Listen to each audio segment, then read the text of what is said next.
Praise God at mapagpalang araw po sa ating lahat at magandang gabi po sa ating kapatiran dyan sa bansa ng Pilipinas at gabi po sa kanila. At praise God dito po sa Europa, magandang araw po sa ating lahat at tunay na ang ating Diyos ay makapangyarihan, napakabuti, siyang lahat ng may alam ng ating yung mga ginagalaw natin dito sa mundo. Praise the Lord. At panibago na namang mensahe ng ating Diyos na buhay sa araw na ito. Praise the Lord. At by the way, bago po tayo dumako sa ating mensahe po ng Lord, una sa lahat, meron po tayong mga announcement. Announcement po para sa mga gustong nais na magamit ng Lord, matuto how to na yung the way or method ng Lord para tayo po ay lumago at magamit bilang isang leader or pastor kung sino man po ang nagpe-pray sa kanilang buhay na magamit sa ministry nila. Ito po sa mentoring ay open po sa every Saturday and Sunday. Mag-message lang po sa page online ng Fundamental Truth of Jesus Christ Worldwide Ministry. Ito po ay open po sa lahat at tunay nga na ang Diyos ay laging bukas para sa atin upang magamit tayo bilang tayo ay kinreate niya upang mabigyan siya ng papuri, karangalan, at kalawalatian at magbigay ng pasasalamat lagi. At una sa lahat, yung vision and mission niya ay ma-spread ang kanyang salita sa buong bawat parte ng mundong ito. Praise God. Hallelujah! Praise the Lord. At sa oras na ito, welcome in the Fundamental Truth of Jesus Christ Worldwide Ministry. This is a non-sectarian full gospel ministry. Ito po ay isang ministry na talagang nagbibigay po, naghahayag po ng salita ng Diyos, nag-contribute, massive contribution po yung ministry ito, po yung vision ng Lord sa Fundamental Truth of Jesus Christ Worldwide Ministry. At ito po ay headed by the Apostle Edmund Ibanez dito po sa Netherlands, sa FTC Worldwide Ministry dito sa Netherlands. At ako po si Reverend Ricky Oblea, naka-base po dito sa Netherlands. Praise God! Hallelujah! At sa oras na ito, ating pong ihanda ang ating sarili, ang ating spiritual mind, spiritual eyes, spiritual heart. Buksan natin ang ating sarili sa mensahe ng Diyos upang tayo ay magkaroon ng kaliwanagan, ng kaunawaan at karunungan nagmumula sa ating Diyos na buhay. Praise God. Hallelujah. At yung ating pong the message for today, the title of the message is about God's way. God's ways are not ours. And trusting His higher plan. Amen. Samahan po ninyo ako, buksan ang Book of Isaiah, chapter 55, verse 8 to 9 in NIV version. Sabi dito, for my thoughts are not your thoughts, neither are your ways my ways, declares the Lord. As the heavens are higher than the earth, so are my ways higher than your ways, and my thoughts than your thoughts. Praise God, tayo po ay sandaliang manalangin. O Father God in heaven, maraming salamat po muli sa oras na ito at sa araw na ito, sa pagpapalang aming na-receive mula sa iyo. At tunay nga wala kang kapantay, wala kang katulad, na ikaw nagpo-provide ng lahat ng aming pangangailangan ayon sa iyong kalwalatian sa pangalan ni Jesus. Maraming salamat po at muli kami lumalapit sa iyo. Patawarin mo kami sa aming mga kasalanan, anuman ang naglalaro sa aming isipan, ang nasa aming puso, Panginoon, na hindi nakaya-aya sa iyo, mga karumihan, dahil kami katulad na isang maraming basahan na nangangailangan ng kalinisan at paghuhugas ng banal na dugo ni Jesus. Maraming salamat po. At tunay nga po ayon sa iyong pangako, if we confess our sins unto you, you are faithful and just to cleanse us and purify us to all our unrighteousness. Salamat po at tunay nga inaangkin namin, tinatanggap namin ang kapatawaran ito na nagmumula sa iyo. Salamat po, O Diyos. At sa online service na ito, i-bless mo, Panginoon, i-anoint mo ang bawat mga connection ng internet, kung saan man kaming lugar, na sa mga place kami na naroon, Panginoon, sa pangalan ng Jesus. Kami nananampalataya. You are always with us, O God, in the name of Jesus Christ. Maraming salamat po at maging ang aming lugar ay punuin mo ng kagalakan, ng expectation that coming from you, O God. Encapsulate us with the wall of fire, O Lord Jesus, and anointing po, Father God. Maraming salamat po. Ngayon pa lang, katagumpayan ang aming natanggap at tinamo nagmumula sa iyo, Panginoon. Sa pangalan ni Jesus, Amen and Amen. Hallelujah! Ulitin ko ang ating message po about God's ways are not ours. Ano po? Trusting His higher plan. Katulad sa sinabi po sa ating binasa sa Book of Isaiah, chapter 55, verse 8 to 9, na talagang yung sabi niya, for my thoughts is not your thoughts, neither are your ways my ways, declares the Lord. As the heavens are higher than the earth, so my ways higher than your ways, and my thoughts than your thoughts. Dito po yung tinatawag dito yung bang the call of to trust God's plan. Kailangan tayo po ay magtiwala sa mga plano ng Diyos dahil mas mataas yung kanyang kaisipan, mas mataas yung mga plano, talagang very huge po talaga, napakalaki. Hindi natin maaarok ang karunungan ng Diyos. Kaya ang buhay po ng tao the life is full of uncertainty. Hindi natin alam kung ano yung mga nasa sa isip ng Diyos. Hindi natin alam kung ano mangyayari sa buhay natin, sa ating ginagalawan sa mundo ito. And meron pong mga moments that we are struggle to understand why the things, na nangyayari yung the way we do, the way they do.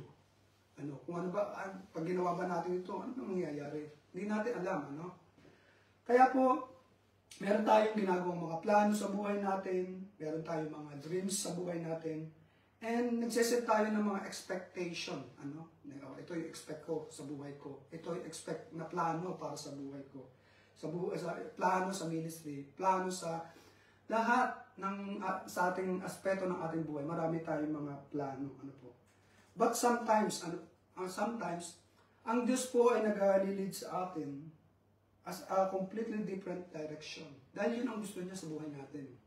Bakit? This can be confusing and even discouraging. Pag tayo po yung ating inisip natin, bakit ba? Ito yung gusto ko, pero ang gusto ng Lord ganito. Hindi natin maunawaan, po.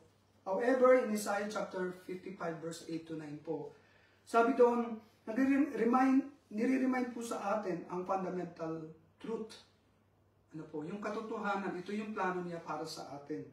And the God's ways are not our ways, sabi ng Isaiah chapter 55 verse 8 to 9. And His thoughts are far higher than ours. Totoo yan. Yan ang katotohanan. And what seems like a detour or disappointment in our eyes may be a part of His greater purpose. Kung sa tingin natin, bakit ito yung pinapagawa sa atin ng Diyos? Ito yung gusto ng tahakin ng Diyos. Merong mga detour sa buhay natin, yung ating lalakaran. Merong mga disappointment. Sa atin yon, iniisip natin, pero alam ng Diyos na ito'y kabubuti natin. Amen. Kaya nga po, meron po ditong tanong na, paano natin matututunan, to trust in God's higher plan. Especially when the life doesn't make sense. Sa buhay ng tao, marami talaga na, ginagawa ko ito, pero ang gusto ng Lord, parang yung tao sa isip ng tao, it doesn't matter, doesn't sense. Walang kabuluhan, walang kaanuhan, pero yun ang gusto ng Lord sa atin. Amen. Hallelujah. Ano ba yung mga matututunan natin pag matutunan natin na tayo ay magtiwala sa Diyos, sa kanyang mga plano? Una sa lahat, ayan, nasabi dito, God sees the bigger picture in Genesis chapter 50, verse 20. Sabi dito, you intend to harm me, but God intend it for good. Dami tayong mga tanong, Lord, bakit ako mapahama ako ganito? Yung sinasabi natin sa sarili natin. No? Dahil yan ang gusto ng tao. Yan ang gusto ng sarili natin, yung isipan natin, yung nasa puso natin. Pero iba ang gusto ng Diyos. Amen. Hallelujah. Pero sabi niya, but God intended, it's for good. Ano? Kaya nga po, we have limited. Limitado po yung ating kaisipan, earthly perspective. But God sees the beginning, the middle, and the end of our journey. Alam niya what is best for us, for you, even when we cannot comprehend it now. Amen. Kaya hindi natin maarok yung kaisipan ng Diyos. Amen. Hindi natin makuha, comprehend, hindi natin ma-understand kung bakit gano'n. Pero ang Diyos, kita na niya yung pinakang bigger picture. Tingnan natin yung gagawin ng Diyos. Sumunod lang po tayo. Amen. Katulad ni Joseph. Ano ba yung nangyari kay Joseph, si Joseph the Dreamers? Example, sa istorya po ni Joseph in Genesis, chapters 37 to 50.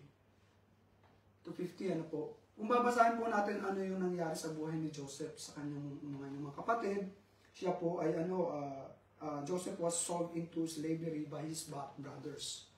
Talaga ipinagbili po siya. And falsely accused. Nung siya po ay nasa Egypt na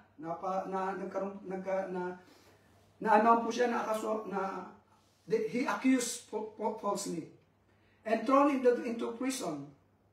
Mga nakaraang mga taon, maraming mga taon, for years, it seems like the life was unfairly falling apart. Sometimes, sa buhay natin, sa mga naranasan ninyo, hindi ko alam kung ano naranasan ninyo o naranasan ninyo sa buhay, ay talagang masasabi natin, oh, it's unfair. Unfair. Even sa ating trabaho, may nangyayari kong ganyan na meron tayong, kahit sa mga boss natin, meron silang unfair. Hindi natin maiwasan ganun. Pero tingnan natin yung bigger picture na nangyari kay Joseph. But God has a greater plan to position Joseph as a leader in Egypt so he could save his family during a famine. Amen. Tingnan mo, ang ganda nung nangyari. Nasave pa ng Diyos ang pamilya ni Joseph.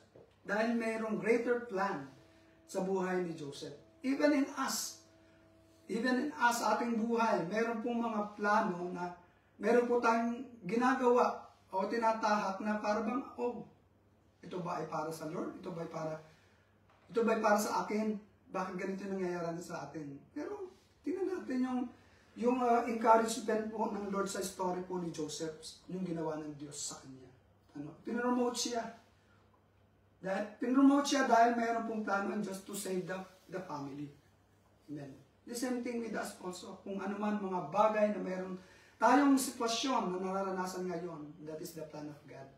Tingnan natin yung positive. Amen. Kaya nga po, ang lesson po dito, just because we don't understand something, hindi natin naintindihan yung something now doesn't mean God is not working for our good. Naisip ng tao talaga na, ito ba parang, maganda ba ito sa akin? Bakit nangyayari ito, Lord? Nag-question pa nga sa tayo eh. Hintayin natin, tingnan natin yung gagawin ng Diyos sa ating buhay. Bakit tayo nakakaranas nito? Amen. We can trust His unseen hand. Manampalataya tayo, magtiwala tayo in His hands. Lahat all in control. Lahat nasa control po ng Diyos. Amen. Kaya, noon pa man, nung tayo po ay ipinanganak, nung tayo po ay sinilang sa mundong ito, alam na ng Diyos yung plano. Yung malaking plano sa buhay ng bawat isa sa atin. Amen. Another thing, God's timing is perfect. Hindi siya nagmamadali, hindi siya advance, perfect time yung ang Diyos. Kaya po sa Habakuk, Sa Habakuk. Ano po? Praise the Lord. Sabi nga po sa Habakuk, for the vision is yet for an appointed time, though it lingers. Wait for it, it will certainly come and will not delay. Amen. Katulad po, one of the hardest part of trusting God is waiting. Amen. Kahit ako, kahit kayo, meron tayong hinihintay na pinagpe-pray natin sa Lord. Amen. Pero doon susubukan yung ating patient. Ano? Ito yung pinakang na hardest time natin na naghihintay lagi tayo, naghihintay. Minsan, sabi ng tao, naghihintay ako sa wala. Katulad ng na meron tayong appointment, meron tayong mga kaibigan natin na in-invite natin or meron tayong meeting point, hindi sila dumating or na-delay or meron mga bagay na nangyari sa daan nila. Naghihintay ako, naghihintay kayo. Doon sinusukat yung ating patient ng Lord. Ano? We live in the world of instant gratification. Ano po? And but God's timing is different from ours. Oh, totoo yan. Totoo po yan. He is never late. He is never early. He is always right on time. Kasi yan yung nasusulat sa Habakkuk chapter 2 verse 3. Wait for it and it will certainly come and will not delay. Katulad po, example, si Abraham and si Sarah. In the book of Genesis, chapter 15, verse 21.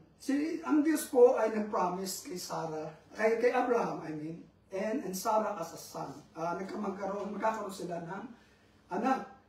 But they waited, how many years? Ang dami, ang habang panahon, sabihin natin 25 years for Isaac to be born. In their impatience, they tried to fulfill the promise of their own way. Minsan tayo, hindi na tayo makatiis. Gumagawa na lang tayo ng paraan natin, sariling paraan. Para lang makamit natin yung gusto natin. Amen. Para nagmamadali tayo. Okay, merong mga bagay na nagmamadali ka sa trabaho, kailangan magmadali. Pero pag sa Panginoon, meron tayong mga plano o meron tayong pinagpe-pray sa Lord, be patient lang. Ano po? Ano po nangyari kay Abraham and Sarah? They tried to fulfill promise their own way through Hagar and Ismael, but the only cause problem. Nagkaroon po sila ng mga problema, And yet, when the times was right, God fulfilled His promise. Kaya nga ang Diyos, on time po yan. Lagi, mag-wait lang po tayo. Kaya nga tulad sinabi ko kanina, meron po tayong mga instant or uncertainty na talagang magko-question tayo, Sa buhay, sa silang tao, nagko-question lang tayo. Pero nakita natin yung sinasabing big picture ng Diyos. Yung perfect time ng Diyos, ay makikita natin yung message. Ano yung message ng Lord na binibigay sa atin? Amen. Kaya po, when we trust God's perfect time, matutunan po natin yung patient, magkaroon tayo ng tunay na pananampalataya sa Diyos, and dependence on Him, na delay are not denial. Hindi tayo nakakalimutan ng Diyos. Na-delay lang po yan dahil yun yung perfect time para sa atin. God is preparing something greater para sa iyo, para sa akin, para sa ating lahat. Amen? Hallelujah! Praise the Lord! Another thing. Next. God's plan are for our best. Sabi ng Romans chapter 8 verse 28, Sabi nito, and we know that in all things, God works for good of those who love Him. Praise the Lord. Kaya nga po dito, ang plano, we may not always understand, katulad ng sinabi ko kanina, hindi natin minsan nauunawaan, naiintindihan, why certain doors close, or why we go through struggles. Amen. Ang dami, open naman ang door. Open naman. Siguro this one, open ang door. Nakita natin, pag bubuksan natin yung pintuan, ay bukas talaga. Pero yung spiritually, sasabi, open doors pa lang binibigay ng Lord, parang napaka-struggle naman yung aking dinadaanan. Yung aking mga plano parang nag-struggle. Ano? But, we can be sure that God's plans are always for our good. Para sa ating ikabubuti ng ating buhay. Katulad po ng ginawa ng Panginoong Jesus, ano yung kanyang pagkamatay sa krus ng Kalbaryo. Jesus' death and resurrection.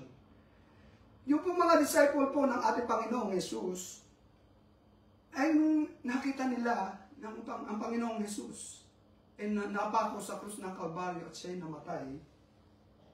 Wala silang idea doon, ano po?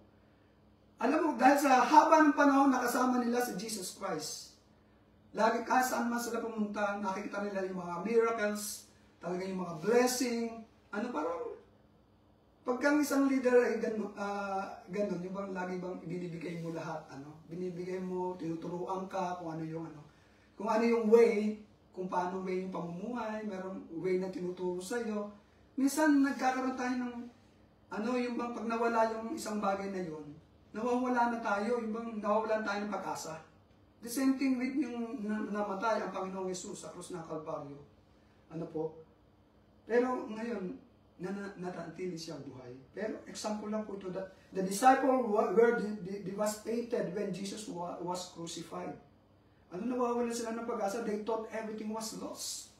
Ayun, nasa isip nila, wala na, nawala si Jesus. Ano ba yung gagawin nila? Ano ba yung gagawin? Minsan sa buhay natin, ganoon. Amen. But in reality, sa totoo lang, God was working out the greatest plan of salvation the world has ever seen. Yun yung plano ng Diyos para sa sanlibutan. Na magkaroon po ng kaligtasan ang tao through the life of our Lord Jesus Christ. Amen. Kaya ang lesson po dito, even when life seems unfair or faithful, God is waving a greater story. Amen. What we see as a setback might be a setup for a blessing. Diba? Blessing. Malaking blessing po once not we are. Naintindihan natin yung ginawa ng Panginoong Jesus para sa atin. And accept Him as our Lord and personal Savior ng buhay natin. Magkakaroon po tayo ng salvation. Nandun yung tunay na relasyon sa ating Diyos, sa ating Panginoong Jesus. At mauunawaan natin yung sinasabing the great picture, the bigger picture, the perfect timing was not we have a right personal relationship sa ating Panginoong Jesucristo. Amen? Kaya nga po, paano nga ba? Even our life seems unfair or painful, God is delivering a great story. Gumawa siya ng great story para sa atin. Para tayo ay maliwanagan at magkaroon tayo ng pag-asa at magkaroon tayo ng pagkakaisa at yung pag-ibig ng Diyos sa buhay natin at sa bawat isa sa atin. Amen? Hallelujah. Another thing, praise the Lord, is how to trust God in higher ways. In Philippians chapter 4, verse 6 to 7. Ano pong sabi doon?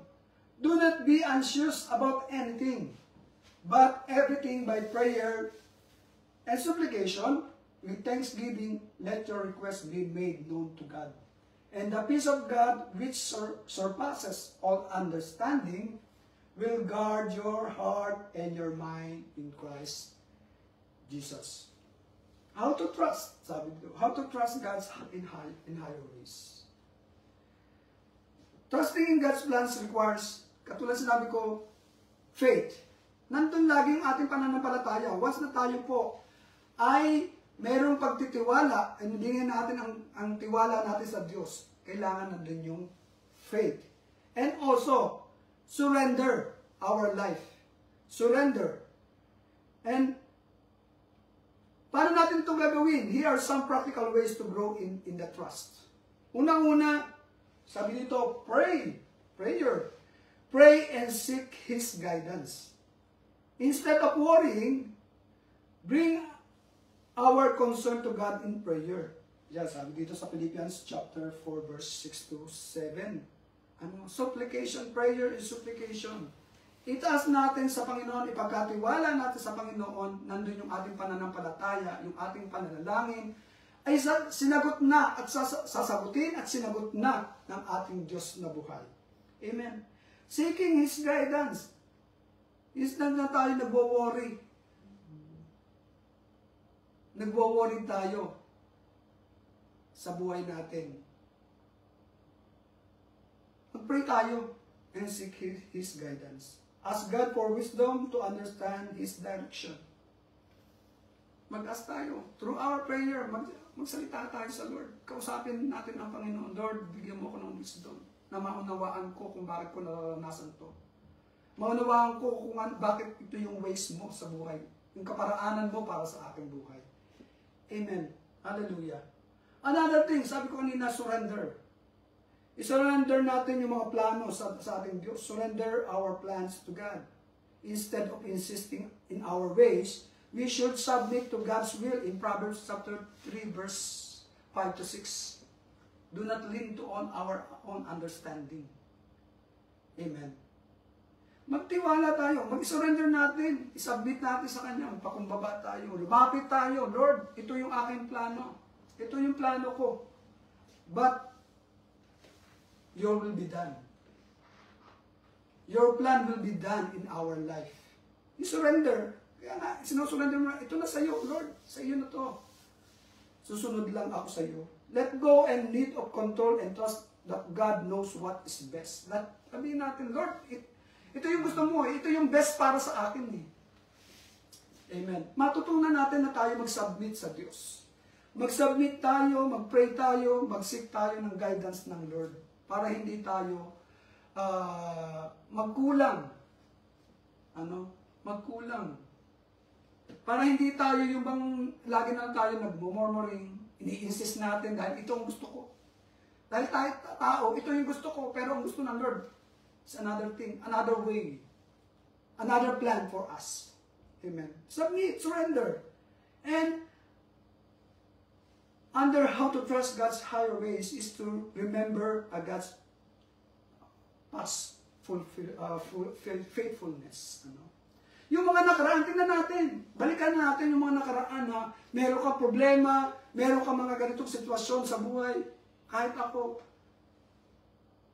Ibinabalikan ko yun, pero ngayon meron katagumpayan ka naranasan, kapatid.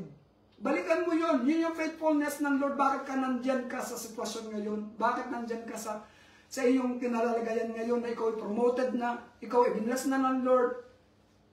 Tingnan natin, balikan natin yung faithfulness ng Diyos sa atin, yung katapatan ng Diyos. Look back on how God has led you in the past. Na ito ay magbibigay sa atin ng kalakasan sa ating pananampalataya for the future. Amen. At magsulat tayo, isulat natin yung mga dating in the past natin. O ngayon, halimbawa, magsusulat ka ngayon, ito meron akong pinagpe-pray. Amen. Ito yung sitwasyon ko ngayon. At we are continue to praying and praying without ceasing. Amen. And the last moment, at the end, ikay pinagpala ng Diyos. Tingnan natin yung mga journal natin. Ito nasagot na ng Lord. At diba, kumikilos ang Diyos, tapat ang Diyos sa kanyang pangako na hindi tayo pababayaan ng Diyos. Pinagpala ka, kapatid, pinagpala ako. That is the best plan of God for us. Hindi pa natatapos, hindi lang ngayon. Habang tayo nabubuhay, may plano ang Diyos sa bawat isa sa atin. Amen. And also, hindi mawawala po na tayo ay magpaplano, kasama natin lagi ang Word of God. Lagi tayong magbabasa, mag-aaral ng salita ng Diyos para hindi tayo inisente. Amen. Para hindi tayo lumiko o kumanan, mag-left and right, bagkus magdiretso tayo sa the way ng kagustuhan ng Diyos. Tayo marami pa mga bagay na Dapat nating malaman patungkol sa Diyos. Sino ba ang Diyos sa atin? Sino ba ang naglikha sa atin? Amen. Marami pang mga question mark even though they are pastor, they are leaders, they are already disciple of the Lord Jesus Christ.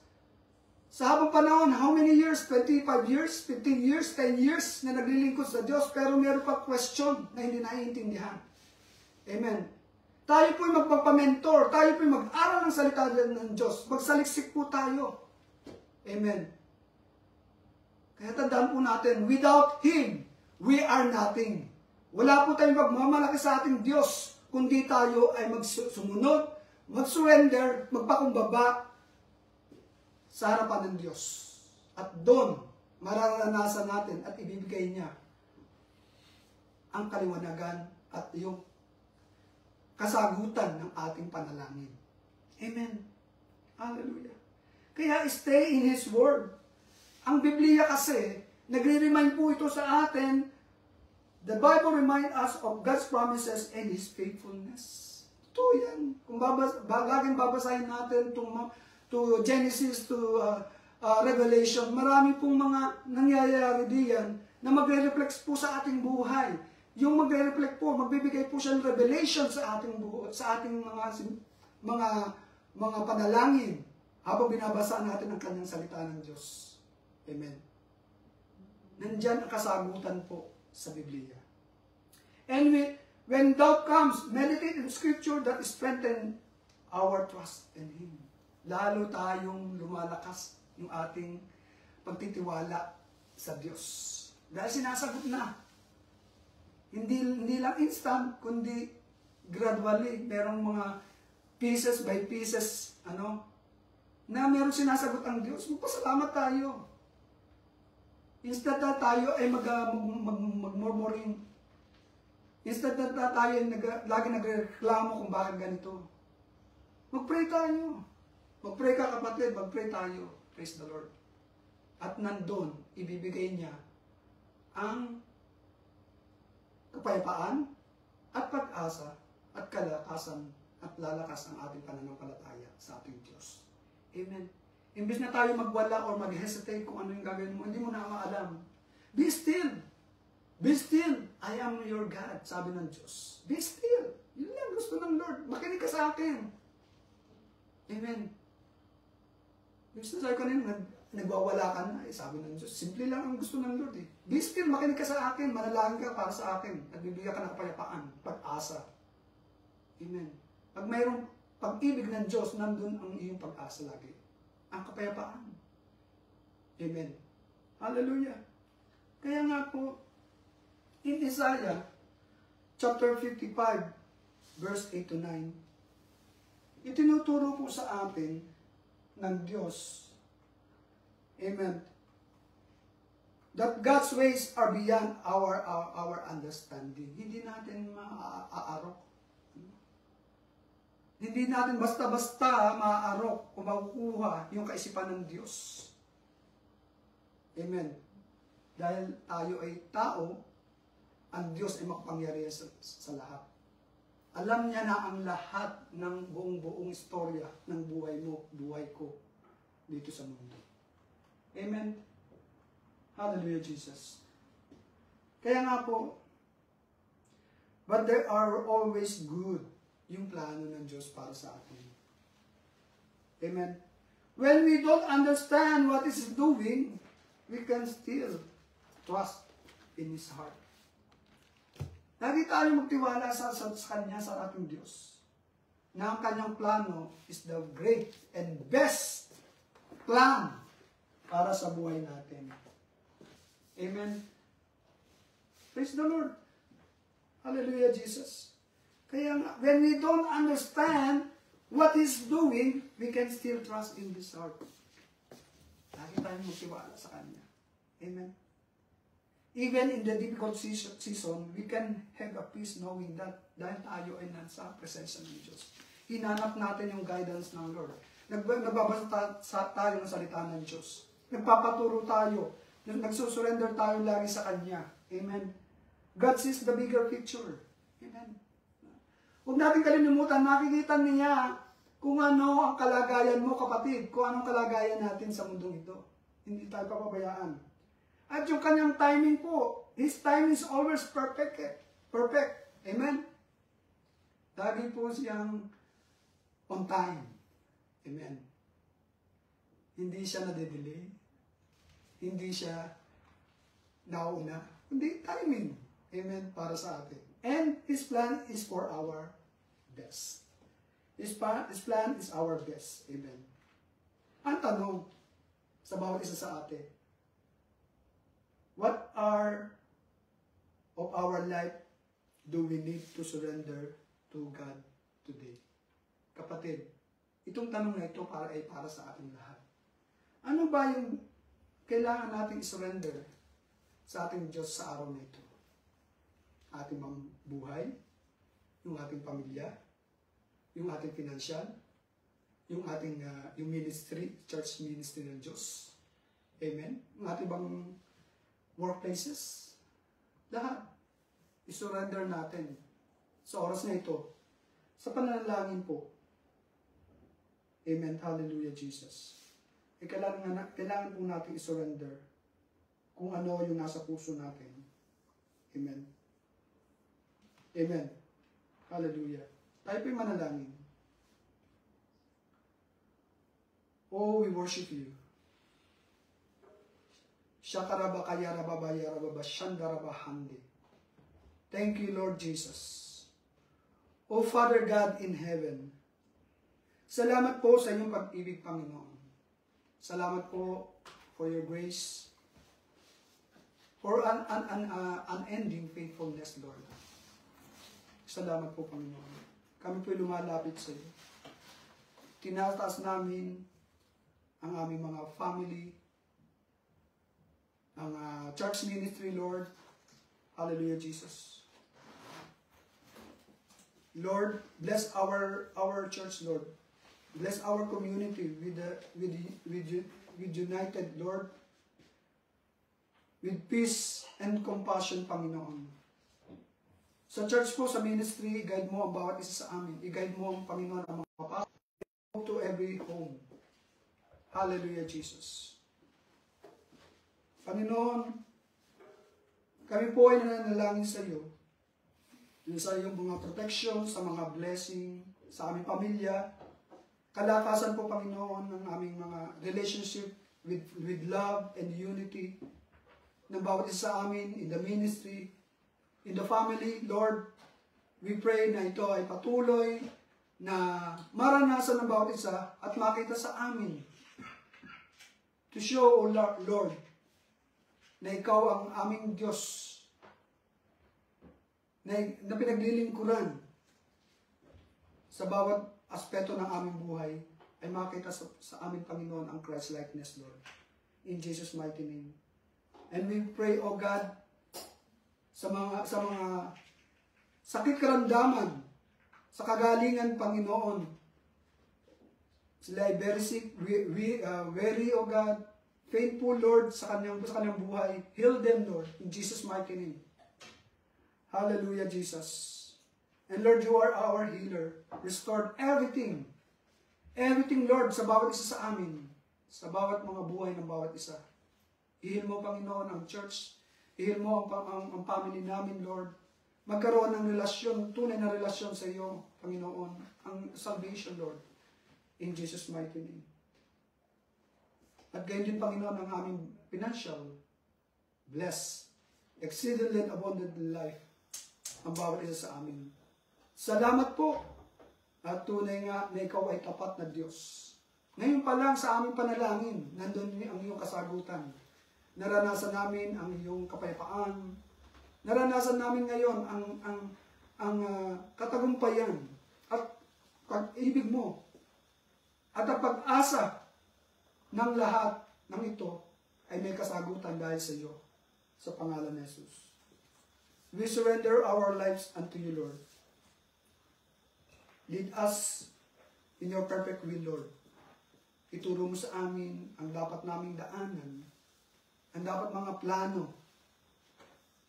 na gagawin mo sa aming buhay. Through your Holy Scripture, Lord, in the Bible. Maraming salamat po sa oras na ito. At tunay nga, dahil sa iyong mga pagpapala sa bawat isa sa amin, ito ang isang daan na makita ng tao na ikaw lamang ang aming maitaas, pabigyan ng kalwalatian ang iyong dakilang pangalang Hesus Kristo. Salamat po sa pangalan ni Jesus. Amen and amen. Maraming salamat po sa ating lahat. Tayo po ay pinagpala at next Sunday, tayo po ay magkita-kita muli sa panibagong mensahe ng ating buhay na Diyos, ang ating Panginoong Jesus. Muli, God bless you. God bless to all of us.